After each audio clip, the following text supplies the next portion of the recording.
1K അടിച്ചു. Oh my God, finally. Like, 999 നിൽക്കുകയായിരുന്നു കുറേ നേരം കേട്ടോ. ഞാനിങ്ങനെ ഒരാളോട് സബ്സ്ക്രൈബ് ചെയ്തിട്ടുണ്ടെങ്കിൽ ഇങ്ങനെ 1K അടിക്കാതെ കുറച്ചായില്ല എന്നൊക്കെ വിചാരിച്ചത്. I'm so happy. അപ്പോൾ let's get dressed and get to our 1000 in the celebration. 1000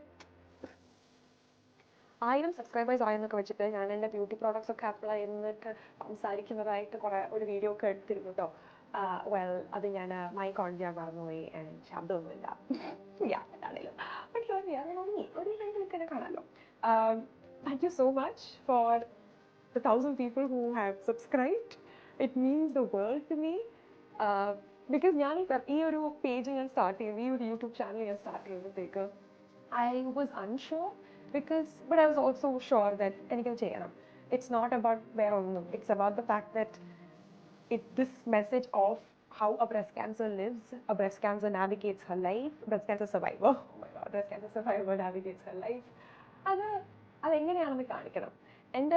You guys by now know I have a reading habit and എൻ്റെ favorite author, Audre Lorde, has written Cancer Journals എന്ന് പറയുന്ന ഒരു കൃതി.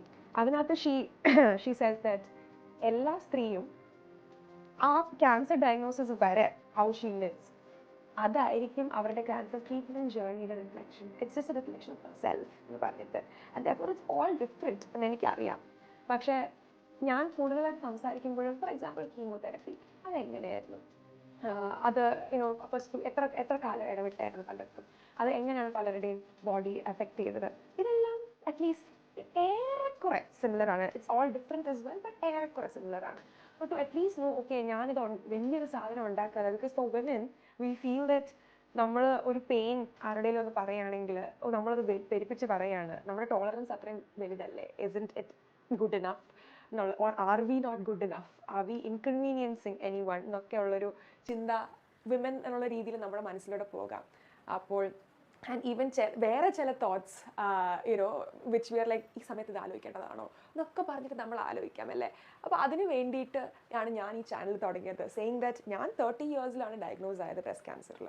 അപ്പോൾ ഒരു 30 വയസ്സുകാരി എൻ്റെ ഫ്രണ്ട്സും ഫാമിലിയും ഒക്കെ അവരെന്തൊക്കെ ആലോചിച്ചോ അതുപോലെ തന്നെയുള്ള പല കാര്യങ്ങളുമാണ് ഞാനും എൻ്റെ 30 ഇയേഴ്സിൽ ആലോചിച്ചത്. Definitely it was coloured by my treatment.